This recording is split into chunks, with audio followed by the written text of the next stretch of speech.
3, 2, 1. Panel, ladies and gentlemen, the circus we see today of Philippine politics is proof that democracy and choice without any filter or criteria is a bad thing.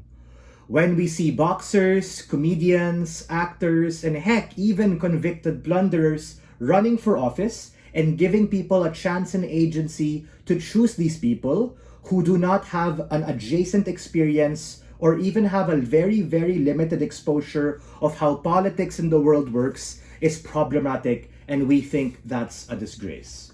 We believe it's high time that we have this filtering process in order to vet out shitty candidates from those who actually have potential, in order to truly protect the bastions and pillars of democracy, wherein we are able to give people the agency to choose, but choosing among people who are going to represent our country locally and internationally in the best possible way. Democracy is at the heart of our case, right?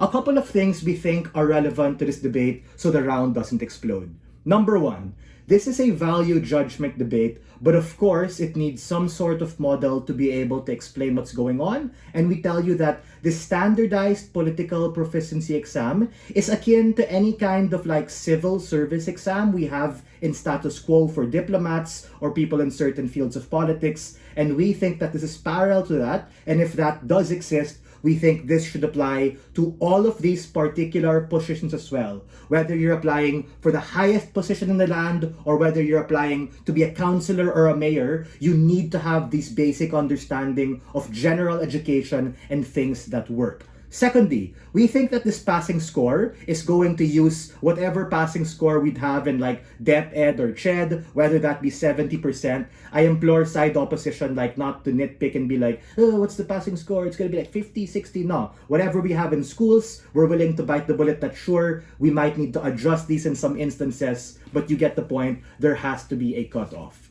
Thirdly, we think that you might be asking, how is this different from like going to school? Because people already do go to school. We think that the fact right now is that majority of positions, if not all of them, do not require you to have a degree. That is to say that the best thing that we can do now is to have this filtering process to at least ascertain your degree and understanding of how the world works. We on Opening Government are willing to bite the idea and bite the big burden that we're willing to even defend that, you know what, people really need degrees in order to run for office for obvious reasons. But since that's not the debate, we're willing to quell with that for now and tell you we rather have this particular exam. What is the case coming from Prime Minister? The case coming from Prime Minister is quite simple. Why is it legitimate to have this exam as a prerequisite for filing candidacy? And why would this make the process of choosing and running much better? The impacts here are on protecting democracy and giving people the true agency and choice to be able to select candidates. But firstly, let's understand, because opposition might say that, Joseph, you know what, this is undemocratic and we need to be able to preserve the purest extent of democracy. That works in debate land, but what we see, not just in the Philippines, but in developed or developing nations, the absolute choice without any form of fetter is exactly a bad thing. The question I have also is, why do we demand that they can read and write, but they can read and write without any particular nuance? You might also be wondering, why are these like Gen Ed basic stuff, man? What do these have to do with running a country? We tell you absolutely everything, right? Meaning, if you're a diplomat, you're a public servant, but you don't understand basic forms of sentence construction or reading comprehension, then that probably is going to be a bad idea when you're talking to a foreign diplomat because you might embarrass yourself, or you're trying to like craft a bill or a law. All of these basic things are a prerequisite in order to be able to do everything that you need to do as a particular politician. Is this an encroachment on democracy because stupid people or people who aren't able to understand these particular semantics won't be able to run? Absolutely. But we think we need to be able to preserve the institution, preserve the legacy that we're fighting for.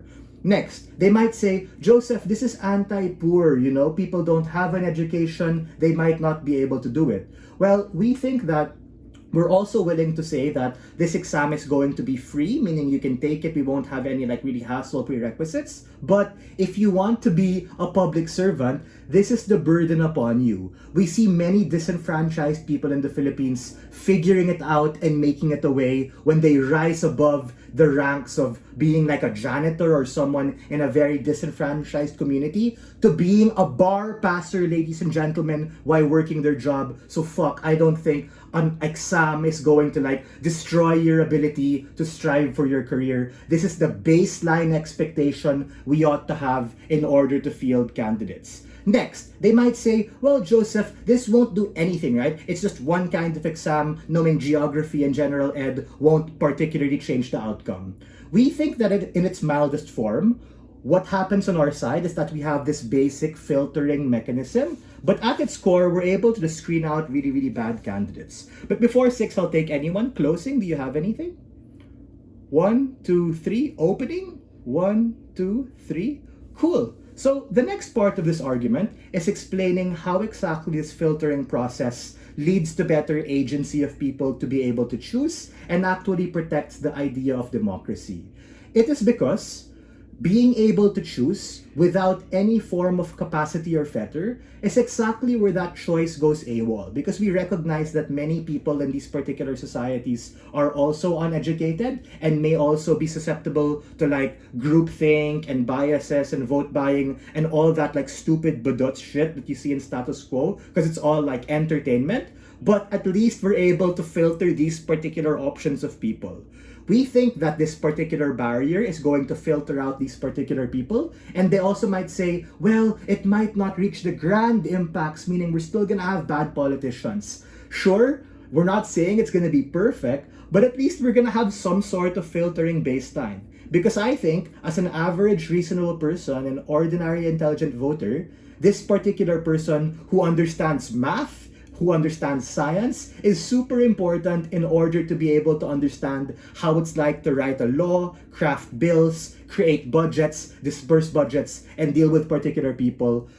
The status quo right now is really bad, and we need a very process to be able to fix it and fetters. For all these reasons, we're very proud to open this debate.